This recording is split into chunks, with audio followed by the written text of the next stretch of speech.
You're on mute. I'm good, G. How are you? I just went for a good 5-mile hike, so I'm in perfect.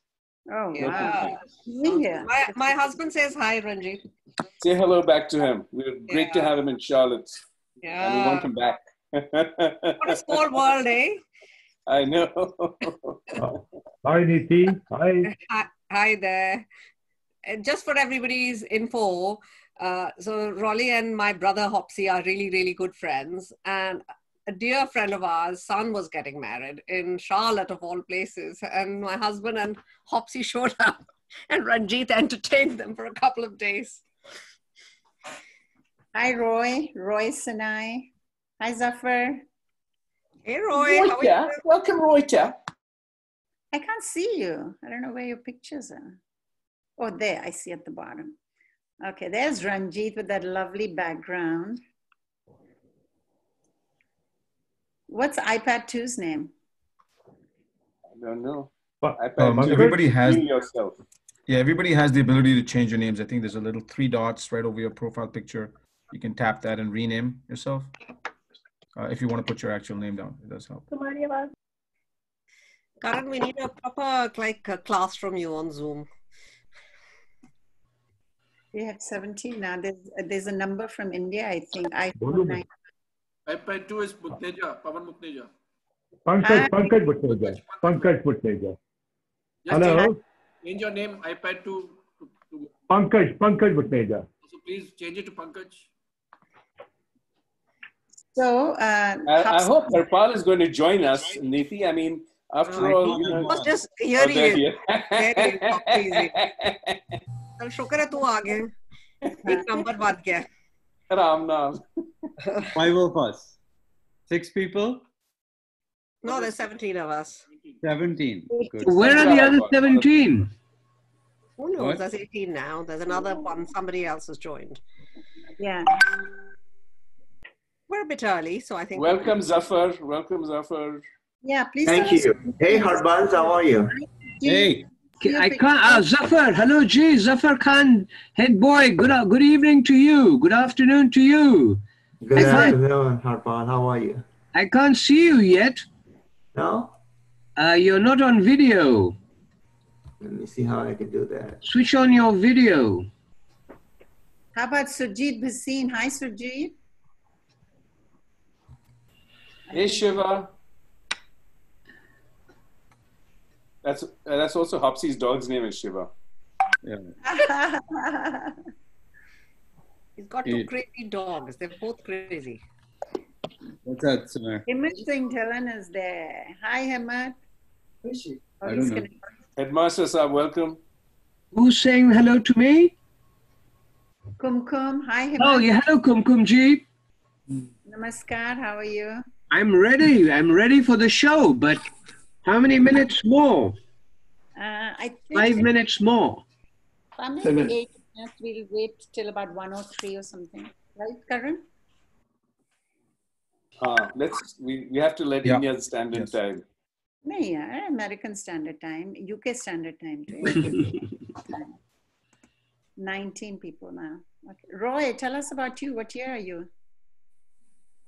Roy is class of 83. Okay. Roy, are come you on, live, please? Roy's got a very interesting beard that he wants to show everybody. Come on, Roy. Yeah. Come on, let's see that beard. Royce and I, how are you? He's offline and off video. He's just come on. No, I think it takes, I too get on before the actual thing because I'm not too savvy with all this technology. So people our age tend to get on, and of course Roy's older than me. I mean, younger than me. How many people can be older than me? But he's probably having his coffee or something. Ranjit, just a quick oh, there's an echo coming back. It's pretty good, not for me. Okay, I thought I heard an echo. Ranjit, I just wanted to make sure you're checking your WhatsApp during the course of the presentation as well. If there's anything you need, you can message me on it. Yeah, Karan, I've got it up. And I see you said here questions will be sent here, names of questionnaires. So. Charlene is there. Hi, Charlene, I want to see your picture. Hi, Praminda. Oh, lovely. Praminda, great to have you on here. Pankaj, Sapru, welcome, Pankaj. Pankaj, unmute yourself, Pankaj. Niti, this is Harveen Good evening, here. everyone. Pankaj Hi Butneja. guys. And guys, Nixita is there. She's a 2019 graduate. Nixita, what batch are you? Beautiful. Hi. I was in the house. Nixita Taneja, Yes. I'm looking for you. You have to send me that update of your batch. Yes, I'm still working on it. Some people just have to send me their details. So Saturday prep work. Okay, so she's the junior most. I'm proud of you. 2019. So please identify yourself. Simrit is there. Hi, Simrit. She's the secretary, right? No. What is your title on the OSS? She's senior member. No, I'm just a member of the executive committee. No, it's not just. You guys are volunteering all your time. So we really... Raminda, we really enjoyed your speech to the outgoing class. That was a wonderful speech. We got to hear it, I guess, post-recording. Thank you so much. Oh, thank you. Guys, we've been posting, Karan has been posting the social media handles at the end. And today he's going to have some very elementary statistics. So I noticed Praminda's speech was up on one of those handles. I was quickly scanning them.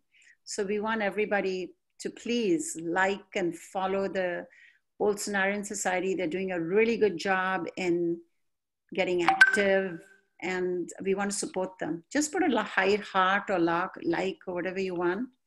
I see someone else just now. Sunil's just joined us. Welcome, Sunil. Hi, Sunil. Bani Duggal is there. Hi, Bani. Hey, Bani Duggal, how are you? Hello. You? Hey, Bani. Is Mrinalini Dhara on? She should be soon. Bholi is there. Yeah. Hi, Bholi. Hi, Nimesh. Welcome, Sunita. Sunita. Hello there. Oh, okay. I thought it was Sunita Bhan, my classmates. I was like, hi, everybody. I'm sorry I was on mute. Who's this? This is Sunil. Hi. Hi, Sunil. Sure. Amba is there. Hi, Amba. She's Himmat Singh's classmate, I think, right? Yes. Great to see you.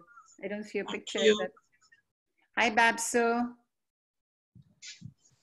Rishi who? Hi, Ajay, my classmate. Yay. I'm afraid class of 83 right now is with 4 people on the chat. We are 3 of us. Roy's there. Roy's there, 4 of us. 4 of us. We're leading this. You better. What happened to Kapu here? He's supposed to be on. You got to give him 2 more minutes. It's 12:59. Kapu should join. Let's see. Golf probably happened to Kapu. Hi, Bhavna. What happened to Kapu? I don't know. I'm wondering if he got the golf fever. No, that's big Kapu. We are talking about our batchmate, Rohit Kapoor. Acha. Oh, okay. Chut Kapu. Chut Kapu. Who's Chut Kapu? Yeah, we don't call him Chut Kapu because he's our height. Acha. We just call him Kapu. This is technology. It's my school. Hi, Rishabh. Sonarian meeting. Hello, ma'am. Hi, Arbans. Hello, G. Oh, you caught me. Hello. Hello, Aruna. Hi. Good evening to you. Hi, Shaila. We've been waiting for you. Guys, Mr. Pandey is there. He was the ex-headmaster. I just saw his name. Hello, good evening. Okay. Good evening, Mr. Pandey. I'll catch up in a minute. Rene Pandey is here? Yep. Malini is there. Navi Gahania. Hi, Kulpreet. Hi. Romil Behel is there. Romil Behel. Nice, you remember. Welcome, Romil. Romil Behel is 84. Welcome, 85. Imani. 85? Sure. Yeah, hi. Roy. Hi. Roman is Like a 84. beard, Roy. Shaila, your show next weekend. I'm looking forward to it. Yep. Kumkum, thank you so much. Cannot thank you enough. Thank you to everybody. It's hi. I think Roy. the COVID series, so they'll tell you about Sunita, hi. Hi, Aruna. How are you? I'm all right. How are you? Nice to see you. And you? Hi, Sunita. Hi, how are you? I'm good. I'm good. Are you putting a video? Are you going to turn your video on? Yeah. Isn't it on? Nope. Yeah. I can see you. There. Please. I don't know how to get it all on the full screen. I don't know. We'll figure it out. I can see you, Sunita. Yeah, I see. Oh, Massey's also here. Massey? Hi, Massey. Massey, let's see your face. Where are you? No, not our Massey. 76 Massey. It's a different. Hi, Kanwal. I thought Ashok Masan. Why don't I see everybody? Rahul Bhargav. Yeah. Hi, Kabanu. Oh, there's Kumkum. There she is. Hi. Hi. Hi. Hello, Niti. Aruna here. Hi, long time. I know. Where have you been? I've been here in England. You're in England too, right, Kabanu? Hi, Rajesh. There's Rahul Bhargava from that batch. Karan. And Mr. Zafar Khan is there, sir. Good evening. Hey, good evening. How are you? Sir, for our batch, you're special because most of us were born in 1965, and that's the year you were head boy. And that tells my age, doesn't it? Yeah. No, and so I remember very clearly President's Medal Zafarullah Khan. Right. Long time ago. Well done, sir. Thank you, sir. Hi, folks. Everybody, thank you so much for joining. We're just going to get started. If you want to say your highs for another minute or so, and we'll get started right after that. Okay, Niti, Rolly, Topsy. Hi, guys. Hi, everyone. Good evening, Ranjit. Good evening. Good evening. Mimi, Maitri is. Who else? Anjum. Hi, Anjum. Hi, Kumkum. She's done all this beautiful stuff on the slides, so she gets. She's very, very key member of our team for this stuff.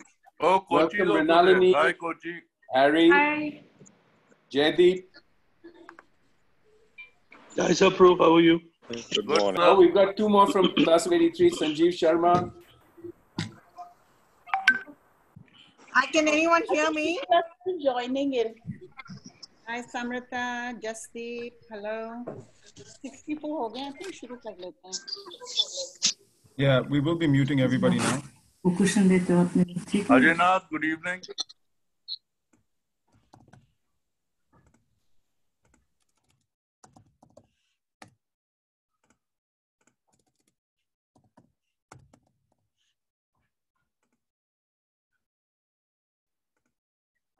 So, Karan, should we start?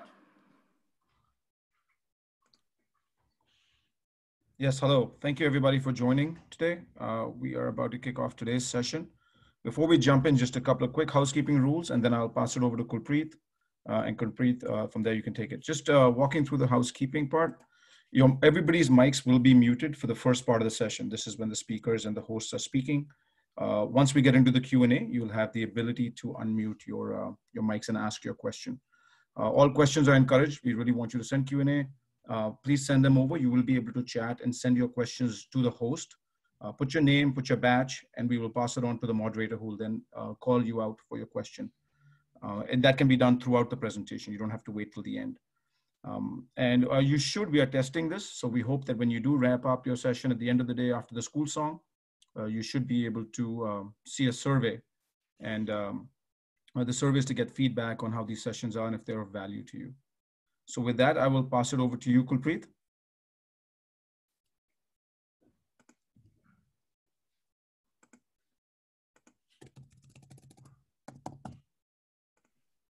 I apologize, Kulpreet, you were unmuted there. Thank you, Karan. Good afternoon to all the OSNAians in North America, and good evening to all in India and elsewhere around the globe. My compliments once again to Kumkum and her team at OSNA for organizing the third in the series of talks on the electric zoom of the OSNArians addressing their professional journeys and COVID-19 relief efforts. Last week, we had an excellent talk by Puneet Ranjan, VGD'79, another batchmate of mine, who is the global CEO of Deloitte. The recording is available for those who want to see it and those who missed it. Today, we have a talk by Dr. Niti Pall VGD'76, the medical director of KPMG's global health practice in UK. Introducing her will be Ranjit Rawley, VGD'83. Ranjit graduated from SNAR in 1983 and from the Davidson College, North Carolina in 1988. Ranjit has been a Rotarian for over 22 years and is the incoming president of the Dilworth Rotary Club of Charlotte. He is also a member of the World Affairs Council of Charlotte. Ranjit is an active OS. He formed the North American OS chapter in 1987. Most recently, he underwrote and organized a comedy fundraiser in Delhi to benefit SNAR in 2020. As for Niti, I am told by her classmates that she was a very good dancer, especially Kathak and Gidda. She is popular in a peer group and has a can-do, positive, and a generous giving spirit. She was awarded the General Thimaya Prize for Organizing Ability for 1976, something that we have in common. Before I hand over to Ranjit, I would like to thank all the old SNArians who have contributed towards the Lawrence School SNAR COVID-19 Relief Fund. As of date, we have achieved 80% of the target we had set for ourselves. Hope to reach 100% in the next 2 days. Without taking up valuable time, over to Ranjit. Thank you, General Kumpreet. So what makes the SNArian experience unique?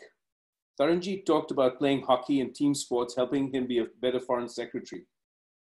Puneet Ranjan talked about the drive and the never given spirit that led him to the top of one of the top consulting firms in the world. In SNAR, as you rushed from sports fields to games to hobbies, NCC practice and play practice, it felt like you were in some ways falling behind.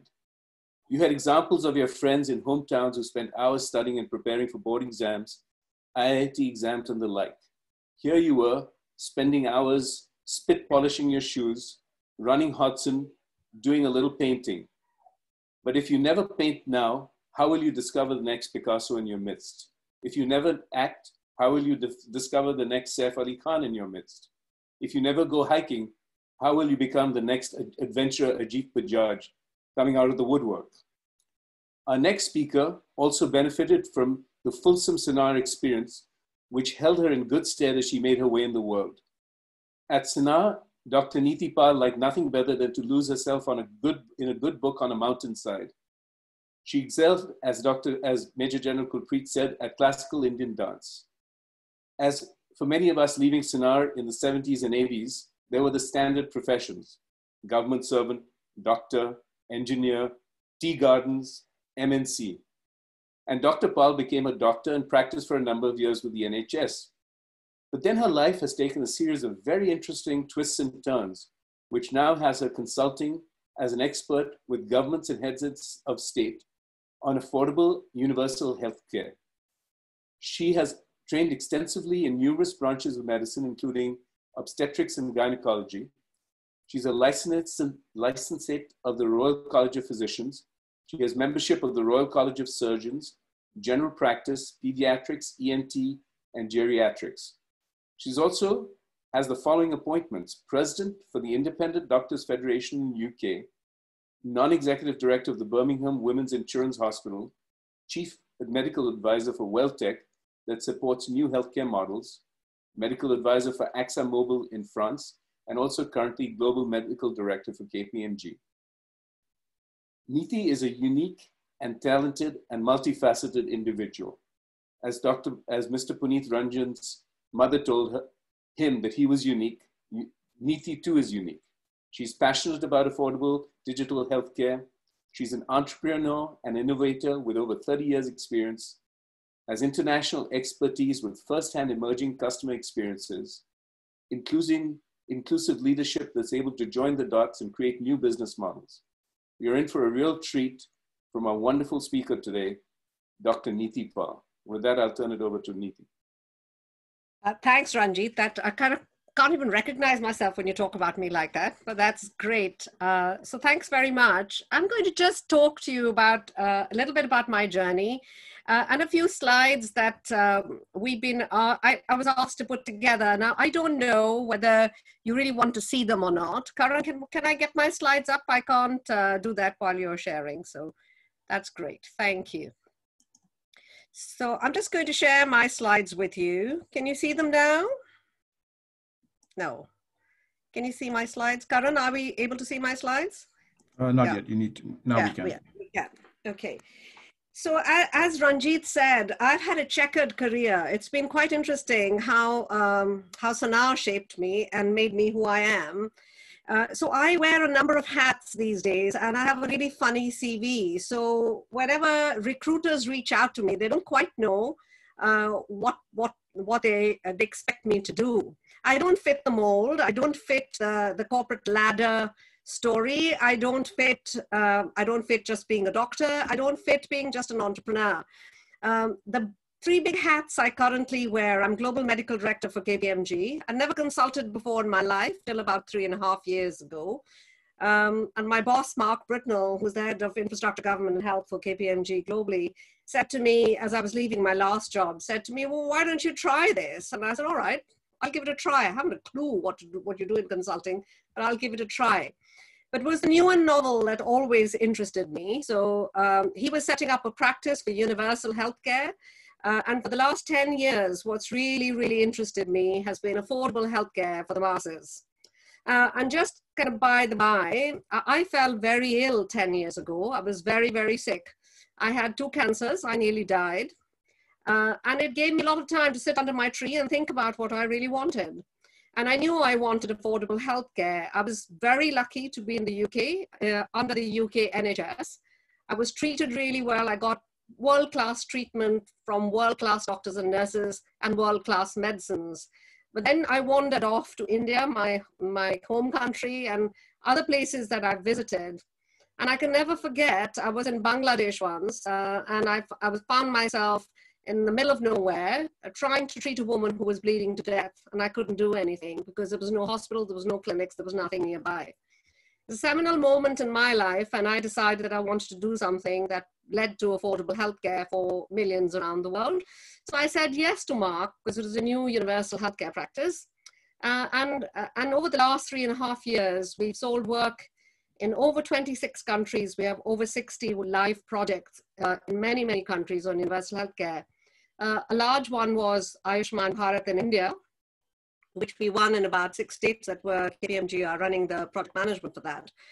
Very interesting journey for me to come back to India and do that. The second hat I wear is I'm Senior Medical Advisor for AXA Emerging Customer. And this is based out of Paris, but AXA have a very interesting structure. AXA is a very big global insurer. It's a French insurer with lots of entities across the world. You'll find them in the UK as AXA PPP. You'll find them in India as Bharti AXA. And in the US, they're partnered with many HMOs. They have an emerging customer base. As I was leaving my last job, which was with Bupa, I'd gone to Paris to meet a couple of friends, and I was taken to meet a lovely woman called Garance Wattis Richard. And she said to me, I walked into her room and I knew I wanted to work with her because she was running the emerging customer unit, and they were also trying to get, her story has been about financial inclusion. And as far as I can see, health is financial inclusion, because over 60 million people in India, as you know, fall into poverty with out-of-pocket hospital spend. So I believe that the financial inclusion story and the health inclusion story are one and the same thing. So she asked me to help her, and I got started with her. That was another, so that's my second hat that I wear. And the third hat I wear is I'm board chair of an accelerator incubator in the UK. It's called WellTech. And we take in startups, we accelerate them, and we only look for impactful startups in health and social care, mostly in health, and this is mostly digital health, but also in education and financial inclusion, including fintech. So to date, we have about 12 startups that we've accelerated, found money for, and we're in the process of setting up a third arm of that, that's getting an impact fund in place. So as you can see, it's been quite a journey. It hasn't been straightforward. I haven't gone from just being a doctor to doing all these things. I learned as I went along. I was in the UK NHS, my management journey, and I've done lots of management stuff in the UK NHS. I was a primary care advisor to the government, to NHS England. I've been on very senior commissioning roles within the NHS. And my first journey with the NHS management structure started with something very strange. I was trying to get one of my patients a walking stick. And funnily enough, in those days, you couldn't, people couldn't get a walking stick if it was for medical reasons until your family doctor prescribed it. And for the life of me, I couldn't get this elderly woman a walking stick. So I went off to talk to social services about why this was so complicated. And that started my journey into NHS management. Again, I think it was the can-do attitude and let's try it and the never give in spirit of Sana that allowed me to do what I did. I was able to take risk. I was able to stand up and question and say why. And I think Sana, I did lots of debating in Sana. I did a lot of reading in Sana. It makes you more articulate. I was more articulate than my peers. I was able to stand up in a committee meeting and make myself heard.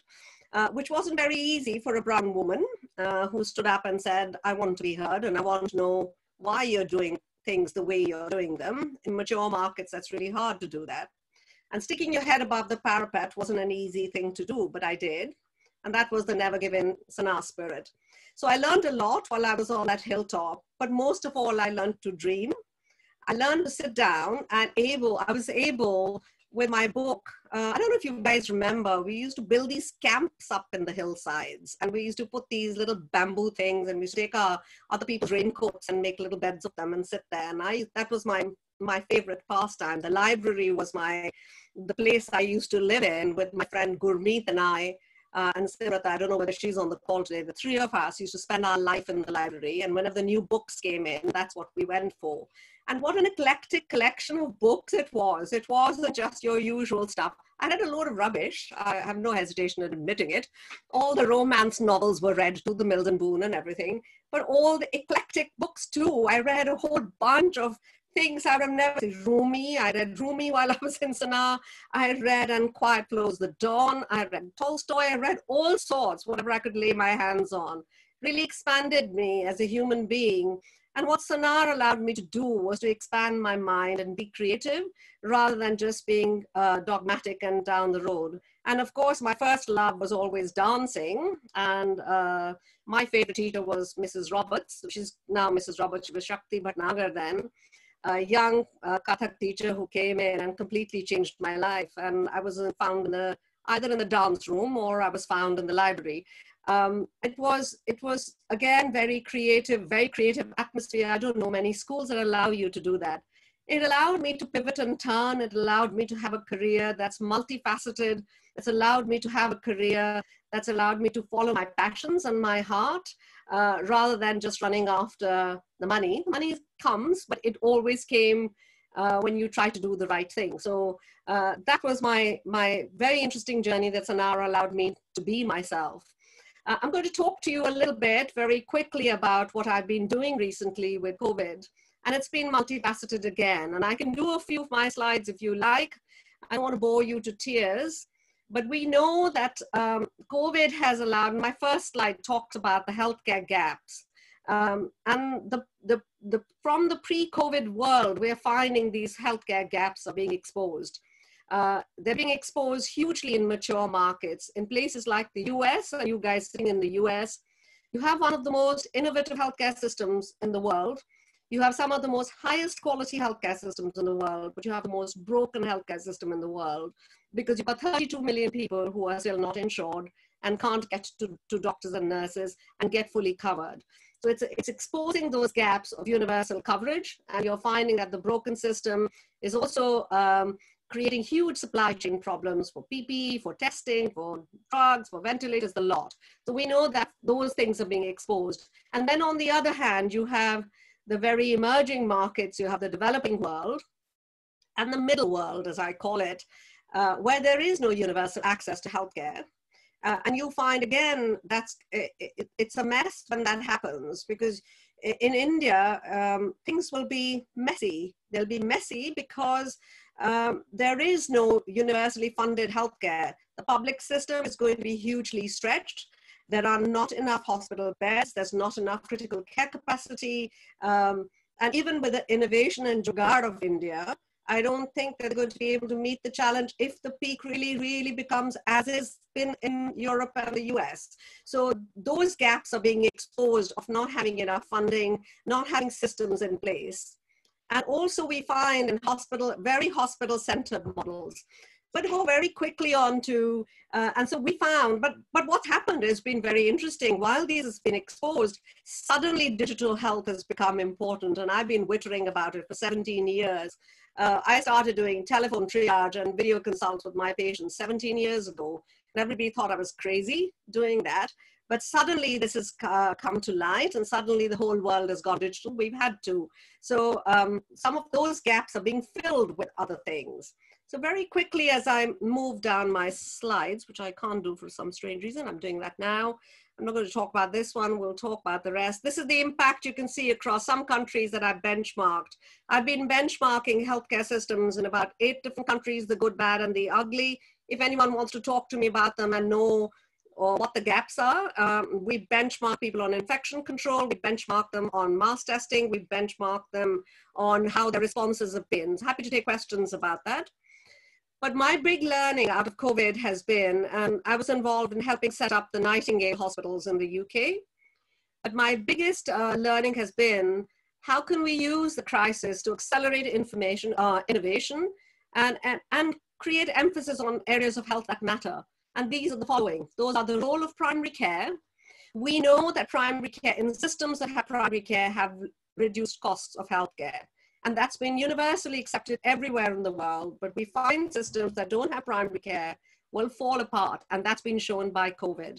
So in the UK, we decided, in the city that I live in Birmingham, we decided to put in a hot COVID primary care center rather than focusing just on a hospital and critical care capacity. And we've been able to divert ambulances. 60% have been able to be diverted by face-to-face hot COVID, good primary care assessment.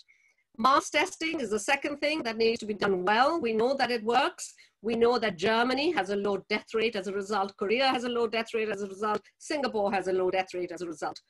Rigorous infection control protocols with PPE that's actually available, not just a promise, is going to be really, really important. And digital front doors to health. I call it, this is my coining phrase, it's called digital front door to healthcare. It is the only front door to healthcare these days, and we need to use that. I won't go into why primary care. It acts like an effective gatekeeper. These are the kind of protocols we use. And we triage patients into mild, moderate, and severe. And then we're able to really stream patients to where they should be going. Again, I'm not going to go through these slides.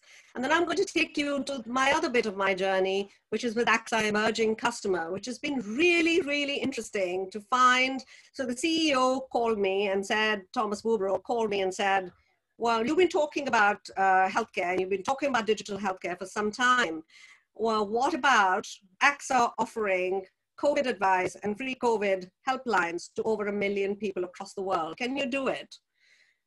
Big challenge. So in the last 8 weeks, I worked with many countries, as you can see.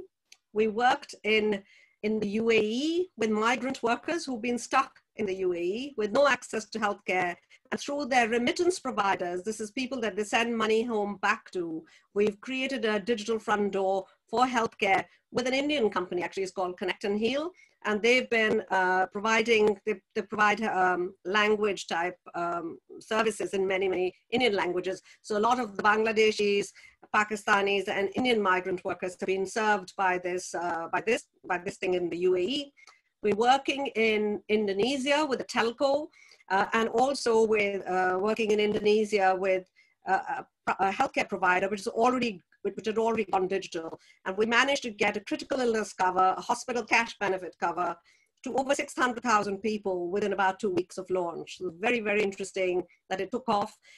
In Thailand, we're about to launch a similar story with the nation's largest bank, which is helping through its branches and through its digital portfolio, getting the front end for COVID helpline sorted.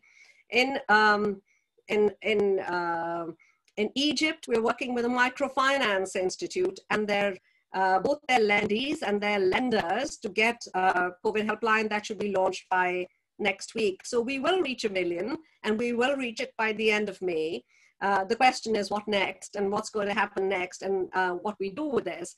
And this is again about the financial inclusion side of it. So AXA and insurers looking very quickly at what kind of small micro products they could latch on to this relationship that we're developing with customers through COVID helplines to offer them simple products that allow them when they go to hospital to get cash back. That's what a hospital cash benefit is. And for them to have critical illness cover at this time when they need it most. So that's been a really, really interesting part of what I've done in the last few months. And it's got me to a place to understand that healthcare can be industrialized. It all started with me with Bupa in my last job, working with Telenor. Telenor set out a new company called Telenor Health. And what I couldn't do in India, I did in Bangladesh.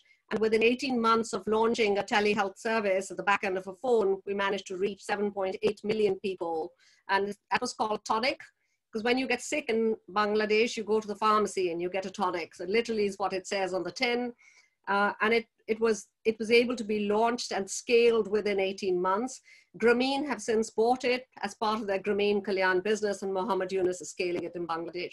So you can see, and that's that cost, by the way, I don't know if you can take a wild guess at what it cost, but it costs between $11 and $15 a head a year to provide universal access to a doctor or a nurse at the end of a phone, and discounts at 2,000 providers across Bangladesh.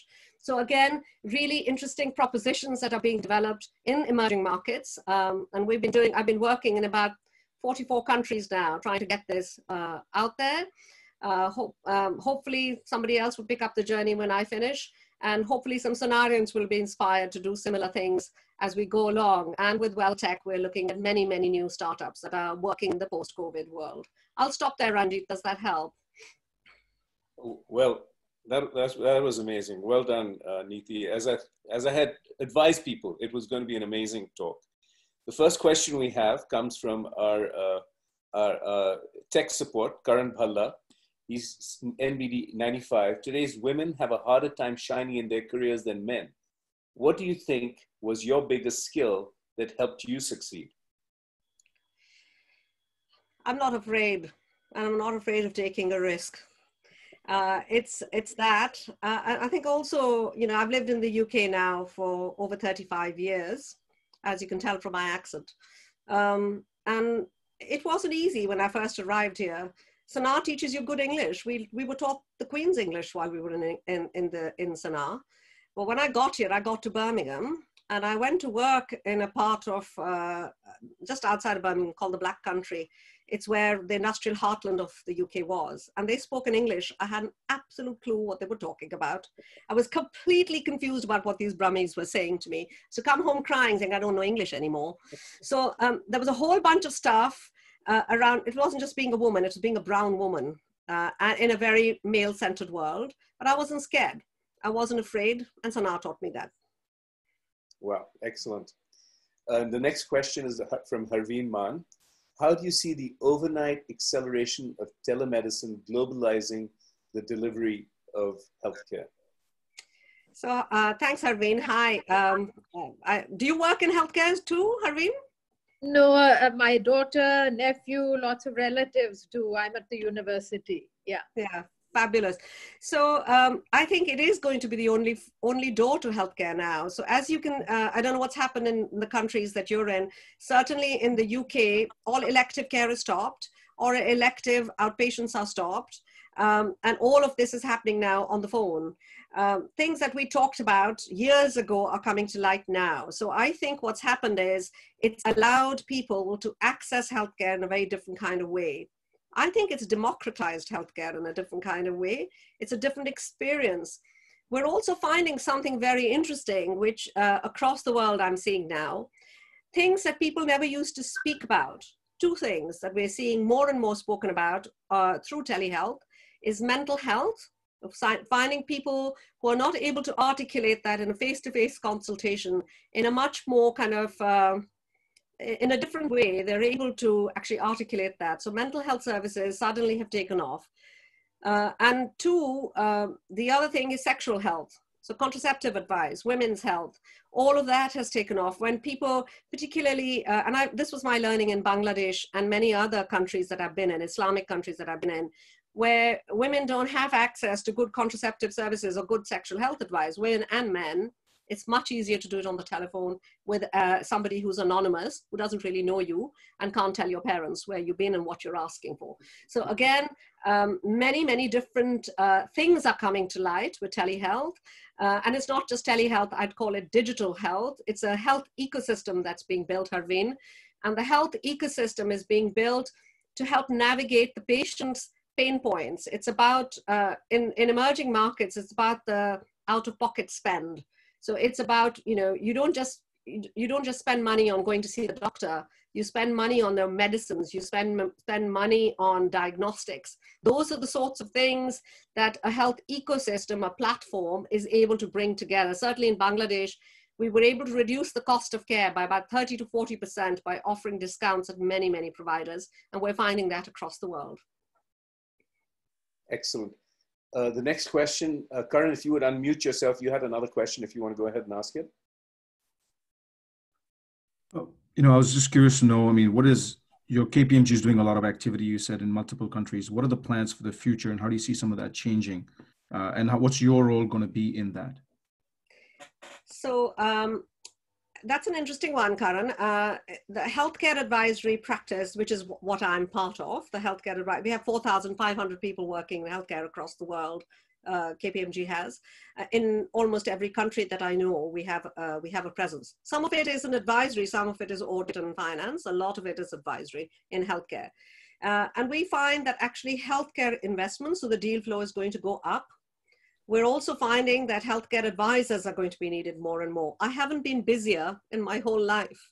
I haven't got time. I've been sitting there with ministries advising on COVID responses around mass testing. Where should you put it? What's the analytics? So we've got a team of 25 folks in the war room in India advising government on the red and green and amber hotspots where this is going to be. We're doing the analytics. So I believe KPMG's healthcare advisory practice is going to become busier and busier. It's going to be a different kind of practice. It's going to be a different way of working. I certainly don't envisage myself. So I used to spend 2 weeks out of 4 traveling to many, many countries. And I certainly don't envisage myself doing that anymore. But I've actually done about 6 pitches already on Zoom to clients across the world. And I suspect that a new way of working is going to emerge, but the healthcare practice is going to get very busy. The tech practice around the healthcare practice is going to get even busier. Excellent, thank you. The next question we have is from iPad 2. Karan, if you don't mind unmuting iPad 2 so they can ask their question. Hello. Hi there. Can you hear me? Yeah, very well. I am Pankaj Mutteja, Niti. Hi, Pankaj. How nice to see you. We can't see you. Yeah. So it's been an incredible journey ever since you left the shores of Rohtak to UK. I attended your marriage. I was very happy that time. And very nice to hear your journey. I'm also in a very high setup in member of the National Medical Commission and working at the IMA headquarters, apart from being an entrepreneur in the hospital as well as. I just want to find out, you've done so much work all over the world. What are you doing in India? Whether I missed it, I'm not sure, but because of disturbance of the net. But what are you doing in India? So lots of stuff, Karan. Lots of stuff, Pankaj, and it's so nice to hear you after a very, very long time. We've been friends for ages. We haven't met each other for a very long time. It's that whole Rohtak connection again. So in India, 2 or 3 things. So like I said, I'm a bit bonkers and a bit crazy. I went off to India 10 years ago post my illness and decided I was going to do primary healthcare in India, supported by my lovely brother, Harpal Singh Maini, who was on the call. Thank you, Hopsy, for everything that you did for me and supported me with. I must have been crazy, but we did. So we started doing primary healthcare in India. Post that, HCL, you know HCL? Shiv Nadar's group, started I know. their healthcare journey. So they asked me to stay over so I spent a year in India being their chief medical officer and setting up their first 12 clinics for them in Delhi NCR. So HCL Avatars was set up by me. Very interesting story to tell over a glass of wine sometime, guys, about what happened there. Coming back to India almost as this crazy 51-year-old and living with my mother again was quite an experience. My mother thought I was 6 years old and wanted to know where I was at 6 o'clock every evening. But apart from that, healthcare in India had changed completely, Pankaj. So it was interacting with how you actually set it up, what the payer system was going to be was interesting. So that's one thing that I did there. The second thing that I did was, again, in my KPMG story, and between doing that and KPMG, I used to work for Bupa. I was their medical director for their international markets. So I looked after India, China, Hong Kong, Thailand, Singapore, Poland, Saudi Arabia. I looked after a lot of countries and a lot of the entities of Bupa in there. Max Bupa was one of them.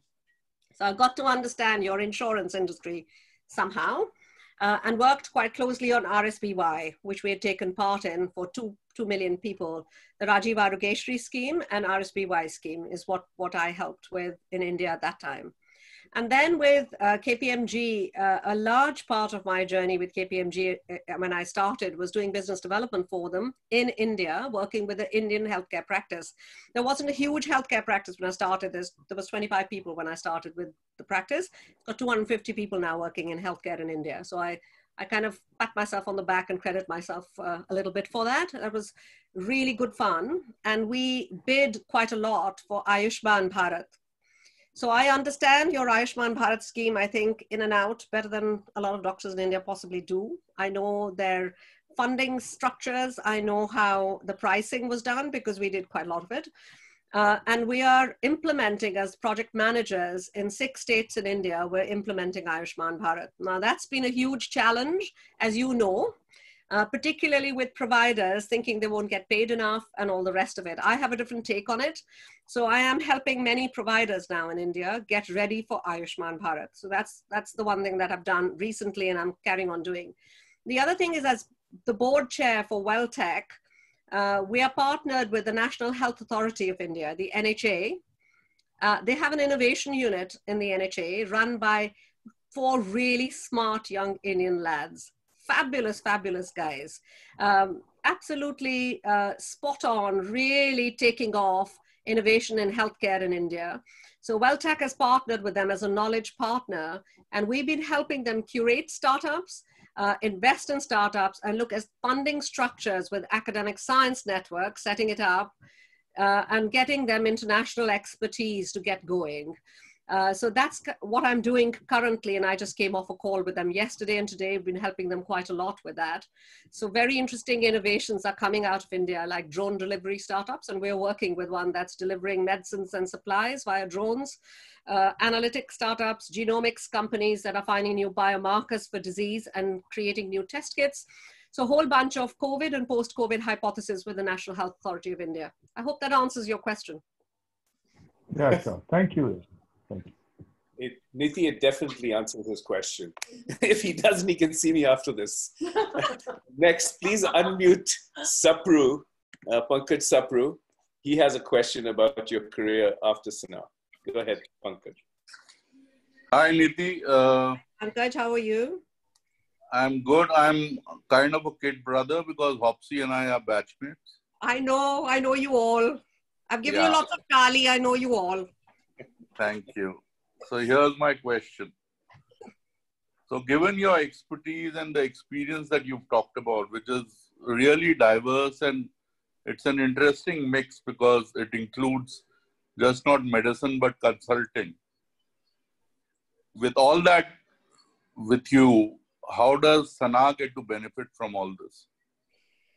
I'd love to help SNA. Love to mentor folks, and I hope I can inspire some people to be themselves. So I would love to be able to help in any way, particularly in career advice. I think we get, sometimes the career advice we give people is so linear that people are scared of taking that other step to be something else. So I'd love to be able to mentor folks in Sanaa and to give some career advice to people. And also, so my take on Sanaa also has been, please don't try to change the school too much. It's great to have academic achievement because everybody wants to see your grades. However, most Sanaarians I know have been highly successful in their outside world and outside careers. It's because Sanaa is what it is. It was a place that allowed you to dream, to take risks, to never give in, to do all the other stuff that you learned there. So I think education at that young age needs to have all of that.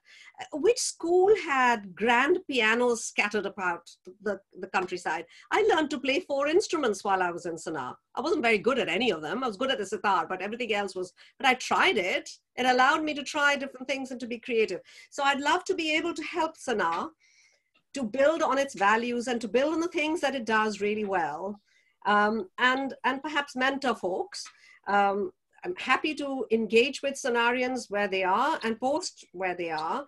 If they want any help with finding careers, getting into careers, I'm happy to help with all that. Excellent. Thank you. And we'll like to take this forward. So we'll be in touch with you. Sure. Thank you. Excellent. Thank you, Sapru. The next question comes from Malti Bhandari. Karan, if you'd unmute Malti so she can answer the question. Hi, Malti. Hi, Niti. It isn't a question, it's a compliment. I wanted someone else to read it out, but just saying, loved it. I thought the talk was excellent. The content, no BS. You told it like it is, well answered all the questions. Just saying, love you, miss you. Lots of love, Malti. Malti's sister Sonia and I were batchmates and really, really good friends. So my bucket list is to meet Sonia when this lockdown finishes. Malti. Yes. So bravo. 3 cheers, Niti. Well done. The other thing I said was that you should be at least 90 years old to have done all that you've done. Thank you, Malti. I feel like that. Okay. Bye. All right. Thank you, Malti. The next question is from, if you would unmute Sanjeev Kapoor. He has a question about your work in Bangladesh. Sure. Hi, Niti. It's been a while Sanjeev. since we last met. I remember when you were thinking to begin your, personal care rollout in India long ago in the farm lunch. I joined this call a little late, so I don't know if you've already talked about the difference between Bangladesh and India in your experience. From what I understood, Bangladesh was quite a success for you, and I wanted to know, is it the partner choice, the infrastructure, the regulatory environment, or the financing? What might have been the difference between the two to make one perhaps a bigger success than the other, from what I could pick up, and I could have read it totally wrong. No, you read it completely right. So I tried to do primary healthcare in India and failed miserably. So, by the way, guys, I celebrate my failures, and there are lots of scars on my back, and every scar has a story to tell. So again, I think, that's a story for another day, but, some of you know those stories. So Bangladesh was very interesting. We managed to succeed in Bangladesh where India, we didn't. There were 2 or 3 things, Sanjeev, that worked in Bangladesh. One was that Bangladesh has a very strong tradition of microinsurance and micro work. They also have a very strong tradition, and this comes from the BRAC workers, just like your ASHA workers in India. They're BRAC workers in Bangladesh. Muhammad Yunus's lot have been doing a lot of work with the Danone workers, and Grameen Bank is a success story of its own. I don't need to tell you that. So I don't know whether you know that Telenor are partnered with Grameen. So the entity that does telco in Bangladesh is Grameen Phone. So it came with a very strong tradition of being to reach out and to go the last mile. That was the one thing. Very strong tradition of social good and wanting to do social good through Muhammad Yunus. And then finally, Telenor set up, they didn't do this as a value add service. So a lot of telcos who've attempted to do healthcare have attempted to do it as a value add service. If you do it as a VAS, it sometimes fails because you're thinking telco, you're not thinking healthcare. And in Bangladesh, they thought healthcare. So they set up a separate entity. It was called Telenor Health. And they appointed a senior management team that was healthcare. That a CTO, CFO, everybody all came from healthcare. Everybody had done healthcare before. And they started with the whole idea of social good. Then the distribution channel was completely clear, right? So the telco could distribute the product.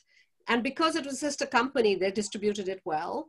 We had to train all the staff who were distributing the, if you go to buy a SIM card, you went to buy a SIM card in Bangladesh, you got healthcare free. So the tonic first bit was free. It's a freemium model, so it was free. So the distribution channel was clear as well. And it was a patient investment. It wasn't like a VC or a private equity investment that said, I want my return this year, next year, or whatever it was. This was patient investment. It was impact investment with all the parties waiting to see that they could scale it. So I think that was what made it a success. And it was just a very different experience. We were also asked, when I first started with Bangladesh, we were asked by the Prime Minister, when she saw how many people were uptaking the telehealth service, she asked us to run their telehealth service for the whole of Bangladesh. And we had to say no. And the reason we said no was I didn't want to take on a workforce and find we couldn't actually get them to do the right thing. So in telehealth, you've got to be really careful. You don't dumb down the service. It's got to be the same level that you would meet in a doctor's clinic face-to-face. So I'm very, very, very strict about how you maintain clinical quality, how do you maintain clinical pathways, how do you make sure that the governance is intact, that patient safety incidents are reported.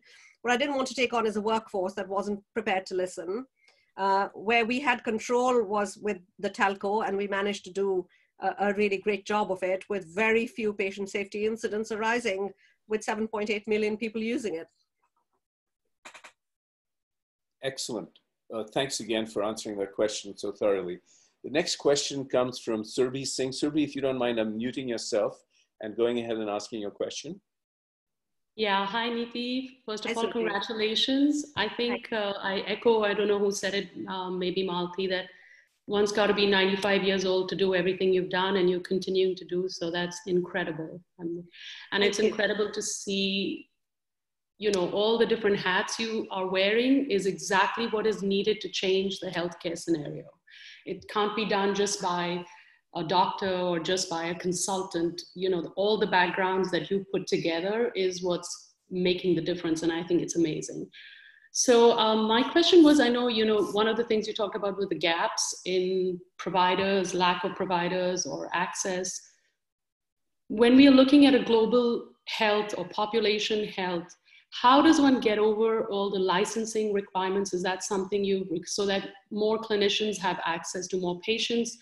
We run a telehealth, 100% virtual telehealth practice now in our mental health practice for the last 2 months. And I understand the value of having the same quality of care, but how do you come across and try to instill a population health criteria across the globe when there's all these different regulations around licensing and all that stuff?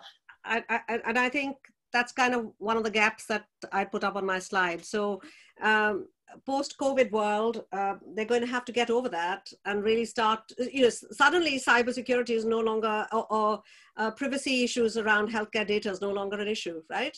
In many, many countries around the world. Suddenly you've got platforms that you're using that you wouldn't, 5 years ago, people would say, well, I don't know whether it's secure. I don't know whether I can use it. I don't know what the Caldecott Guardian is going to say. I don't know what's going to happen.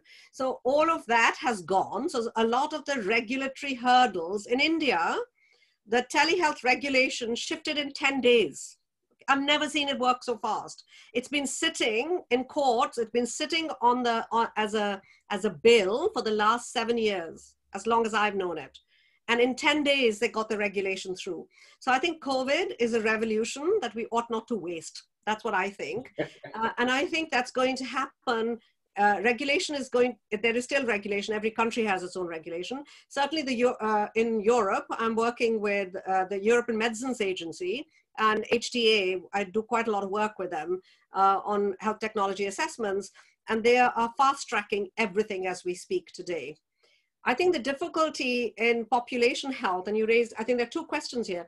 On population health, I think in places, in the emerging markets that I work in, they absolutely need to do population health, but they need to start with primary healthcare. Population healthcare doesn't work. Population health doesn't work if you don't have primary healthcare and you don't have data. Those are the two things that make population health work, right?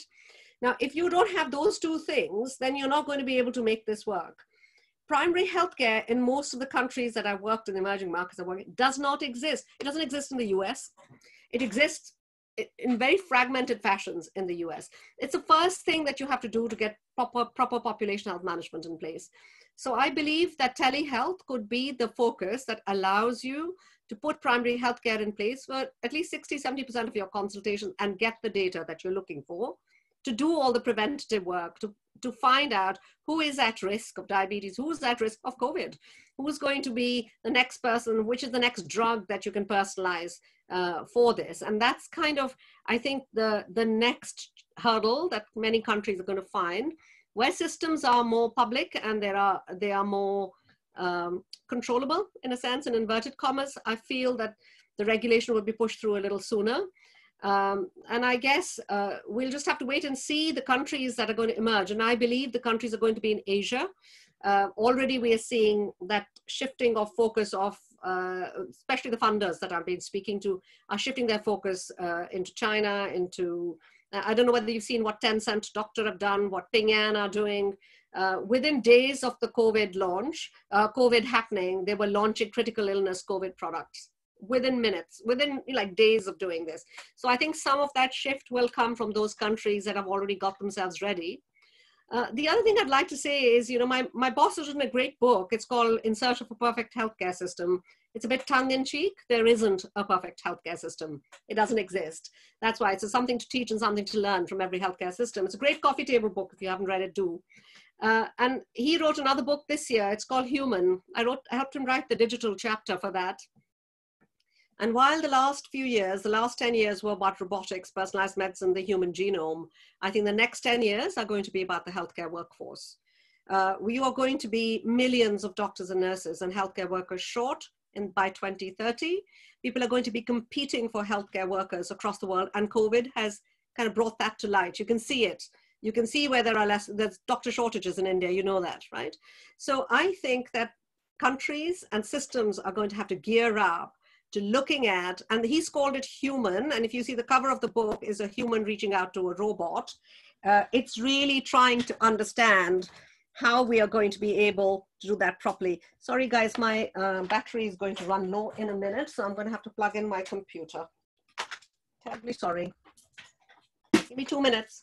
Not a problem, not a problem.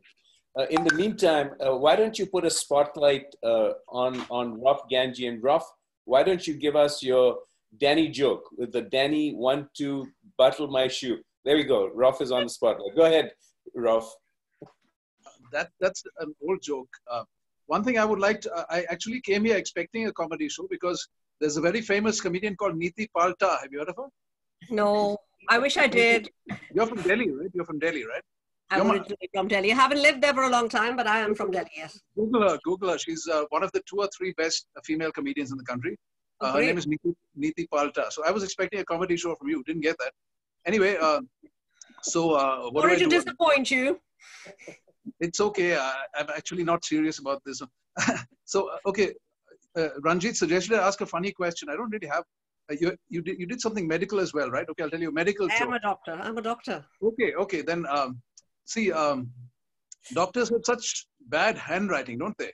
Quite indecipherable. You've seen pictures of the Indus Valley script? Yeah. It's almost that bad, isn't it? So one of my relatives wanted to become a doctor. He was nervous before the medical exam because he hadn't studied. I told him, don't worry. Just scribble whatever you want and make sure the examiner cannot understand a single word you write. And that way he'll conclude that you're already fully qualified to be a doctor, and you'll get your MBBS or whatever BS. You know, I'm sorry, it's electronic medical records now, so you have to be legible, I'm afraid. I used to watch these TV doctors like Dr. Phil on television, thinking they could cure people of illnesses. But the only thing they cured was my TV addiction. I don't watch it anymore. Good. I'm glad to hear that. Anyway, all right, that's enough from me. I think you please get back to your stuff, which is much more important. Yes, Ralph. Thank you so much. Thank you so much. That was excellent. All right, Karan, if you want to move back to Niti, we have a couple more serious questions here. And Bunny, if you don't mind asking your next question, it's from Bunny Duggal, NGD'76. My batchmate, my friend. Hi, Bunny. Hello, Niti. Niti, so my question is about maintaining a work-life balance. For those of us that have careers and have families and children, it's not an easy job. It's the juggle that every woman is, having to do in order to maintain it all. And clearly you have a super, very supportive husband, and I know him, so I can say that. I do. But in any case, what advice would you have for younger women that are listening in at this point, who are wondering about their careers and their families and to juggle the juggle, as it were? Okay, so I'm not the world's best person to do that, okay? Just a bit of health advice there. I say yes to everything, and then I think about it afterwards and think, oh shit, how am I going to deliver this? So pardon my French. That's what ends up happening to me. For younger women, I would also say, Barney, I think don't be scared. And I think Sana taught us that, right, Barney? We weren't frightened. Strong women, never. All the Sanarian girls were pretty strong and pretty able to stand up for themselves. So I think there's no, being strong doesn't make you less capable. I can turn my hand to a meal quicker than most of my friends who are housewives because I have to do that. But you don't try and do everything as well, and don't try and be perfect at everything. You can't be. I can't be the person that makes the best chicken curry in the world, but I can tell you a good healthcare system. So don't try and be everything to everybody. And actually relax a bit about it. People make that into such a drama as well that you end up not doing anything well. So I just relax a little bit. Please chill about that. You don't have to be good at everything. Excellent. Thank you. That's great advice. And now we'll have a last couple of questions. One is from Dhruv, VGD'90. Dhruv, if you'd unmute yourself and ask your question, please. Yeah, firstly, and Ranjit, I was in Sonar when you guys, I know you are great in gymnastics and all. Niti, I work in Philips in the medical area. And clients of ours. And exactly, yeah, there are PACS, NHS. My question to you is like, why is the NHS so hell-bent on not being cloud? Their security requirements for the PACS, the trust is like unbelievable. Yeah. So and they're so resistant. Yeah. So the NHS, as you know, is a publicly funded system and taxpayers funded. Absolutely. And the NHS is a sacred cow. Okay. So please don't get me wrong, guys. Don't have me shot at dawn over saying that. But it's really, the NHS is because it's a tax funded system and it's been going for a while. People are very, it's very difficult to make a change. But I think now is your chance because everything is changing. Everything has gone digital. Everything has gone into the cloud. Everybody, I haven't seen things. I'm a non-exec director for the Women's and Children's Hospital here in Birmingham. And I haven't seen things move more quickly in IT than ever before. All the radiology reports have gone online. All other lab results have gone online. Everything has gone online in the last 8 weeks. So I think it's your opportunity now. Otherwise, you're quite right. It can be mired in glue. But let me just tell you, I mean, it's not just the NHS, okay? Every public system that I've been in, I've worked in 44 countries around the world. Working with governments is very hard. But I chose to do that. I choose to do that because it's the way you can get publicly funded system to respond to provide universal health care for all its citizens. That's the only way to do it, whichever way to do it. Just one follow-up thing. We have a Sanarian who's also India, Vikas Kohli. They're doing this paramedic institute called Vivo Healthcare. I was suggesting to suggest. You might have heard of them, but I'll ask him to reach out. Get in touch. What I said is, yeah. So what I just want to ask you your take on this, and then I'll hang up. Is instead of just giving handouts to Sanar for the COVID thing, if we can use the Sanar, the facility is empty just now, right? And their paramedic courses could be run in that area, and probably find a way to fund it, right? Then you're giving them a living, not just hand out for like a month or 2 months of food, right? I don't want to get involved with the politics. No, I'm not saying that. For sure. So actually, you don't even need face-to-face. So I set up, while I was training doctors and nurses and healthcare assistants, I trained 36 healthcare assistants while I was in Delhi. And we did a lot of it online. So a lot of the skills-based training can be done online, particularly the ones that you need to train up very quickly. So we call them healthcare assistants here, and only little bits of it need to be done face-to-face. So it's a very quick and easy way of funding something quick. Excellent. Thank you, Niti. Last question is from Malini Kumar. Malini, if you don't mind unmuting yourself and asking your question. Hi, Niti. Pleasure to connect with you again. It was wonderful connecting with you last week. Yeah. First of all, I just want to congratulate you for everything that you've done, for being such an asset to the school, and for the perspectives that you bring to the table, not just with your experience, but your experience as a woman. And all of it is very, very, very valuable to us. So Niti, very similar to the question partly raised by Dhruv and partly raised by Pankaj, but I'm trying to concretize it very simply. With your expertise in microfinance and affordable healthcare, how could we use this skill set of yours to help, one, the staff of Sana, and two, the migrant community around Sana? So just a few days ago, Sana partnered with St. Mary's School and went into the nearby villages and gave them COVID relief and gave them sanitation kits. Now, as you're saying, one doesn't have to physically go there. How could we use your skill sets to build a system in place where we could do this in a systematic manner for the staff and for the community around Sana? I think the first thing to do is you need people protected. And financial protection is a big thing because people are going to lose their livelihoods in all of this.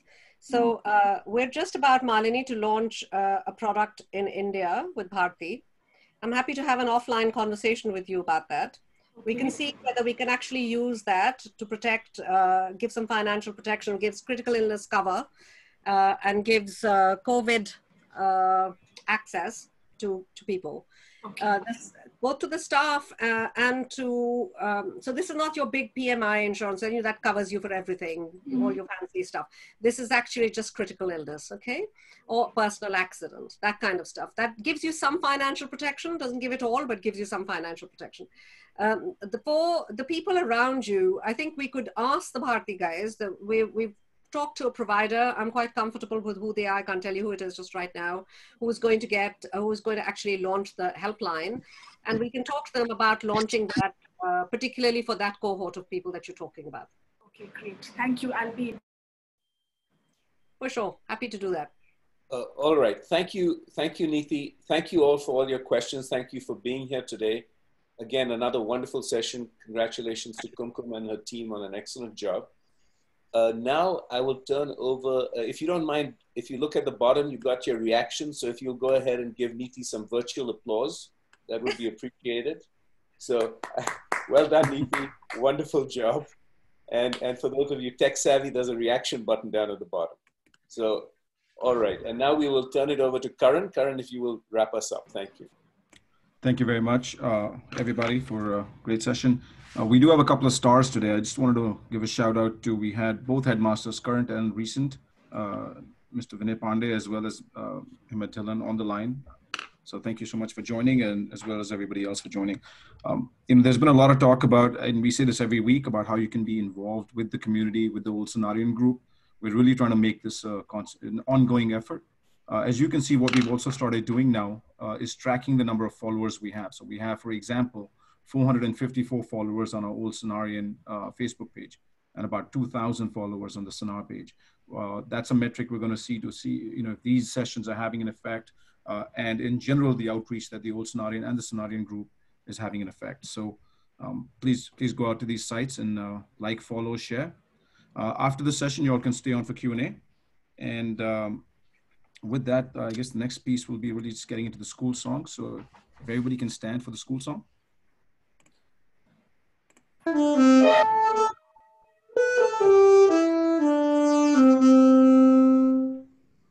Never give in to your motto. Learn its truth in the days of youth on the long hot sun run. Although your heart feels bursting, up Sergeant Hill is remain not when you get coming. If you stay there, it's the way we have in the best and release in the mottos till the last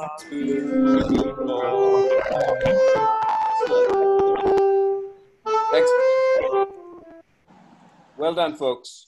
And that's it for us. Thank you all for being here, and have a great rest of your Sunday. Thank you, guys. Thank you all for being here. Bye. We'll leave the chat open if anyone wants to continue. Thank you. Stay on. Thank you. Niti, if you're going to stay on, I just have a quick question for you. I'm just curious about something from your perspective. I know we have people dropping off. There's a lot of talk in the States about doctors are being desensitized. Doctors are seeing, doctors and nurses and people in the medical field, they're seeing depression. And I wonder if that's going to scare, or what kind of effects that's going to have. I don't know if you have any thought on that. It's right. So I've got 5 medics in the house, Karan. My oldest son is an acute medical. He's on acute medical take. In fact, he's in the hospital right now. I've got my niece working in acute takes as well. I think it's almost like battle fatigue that's starting to set in now. And people are seeing things, young doctors are seeing things that, you wouldn't have expected to see in your lifetime. I haven't seen that kind of, the number of deaths they're having to see and how they're having to counsel people.